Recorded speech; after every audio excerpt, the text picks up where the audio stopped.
بسم اللہ الرحمن الرحیم۔ السلام علیکم ویورز، کیا حال ہے؟ ٹھیک ہیں سب لوگ؟ امید کرتا ہوں سب لوگ جو ہے وہ ٹھیک ہوں گے۔ اللہ تعالیٰ آپ کو مزید خوشیاں دے، آسانیاں دے اور آسانیاں بانٹنے کا شرف دے۔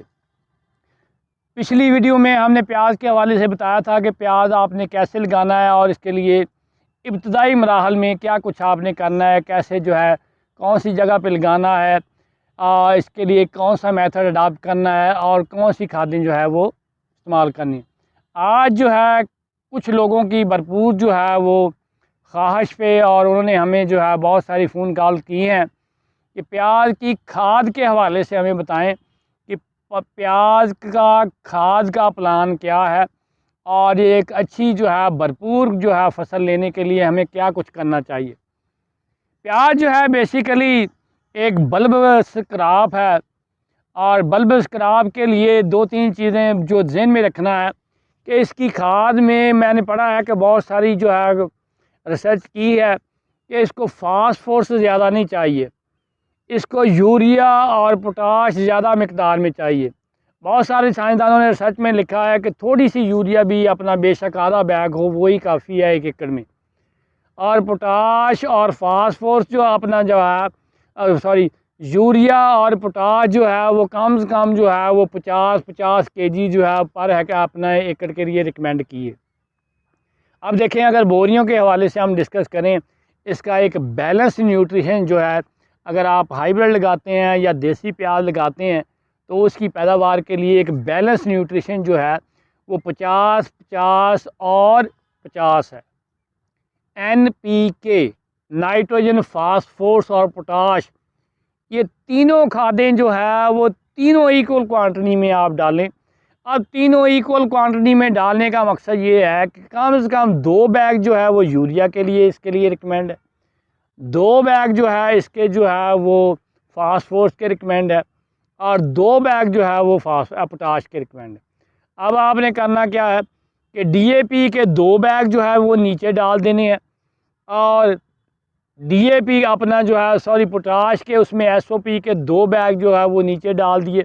اگر کم ڈالی ہے DAP 1 بیگ ڈالا ہے اور جو ہے SOP 1 بیگ ڈالا ہے تو پھر پہلے یہ اب جو ہے 1 ماہ کا ہو گیا، تقریباً جو ہے 1 ماہ ہو گیا اس کو شفٹ کیے ہوئے، تو اس میں اس وقت آپ جو ہے 1 بیگ جو ہے وہ DAP کا اور 1 بیگ جو ہے وہ SOP کا ڈال دیں اور اس کے ساتھ ساتھ جو ہے آدھا بیگ جو ہے وہ یوریا کا ڈال دیں۔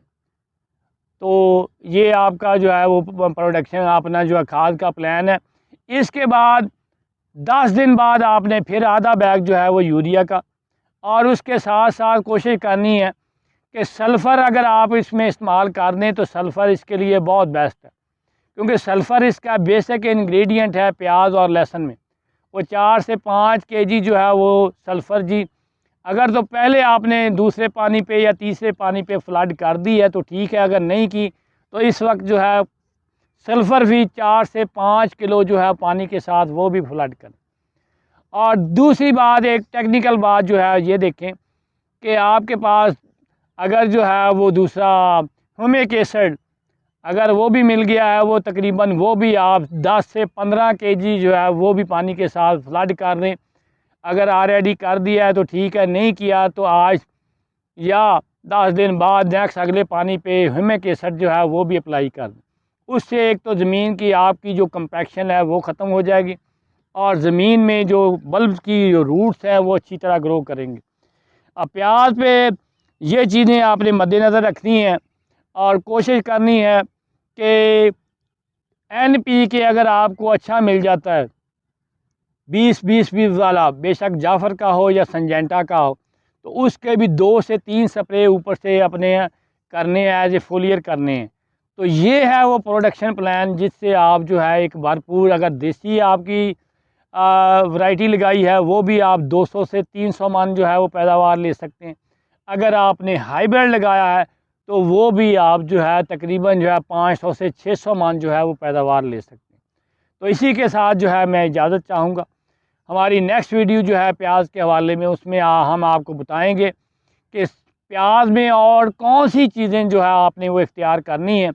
کون سی خاص باتیں دیسی جو لوگ پہلے بھی کرتے تھے وہ کرنی ہے، جس کی بیس پہ آپ پیاز میں ایک اچھا اور بھرپور اور اچھا اور موٹا جو ہے اس کا جو ہے بلب تیار کریں گے۔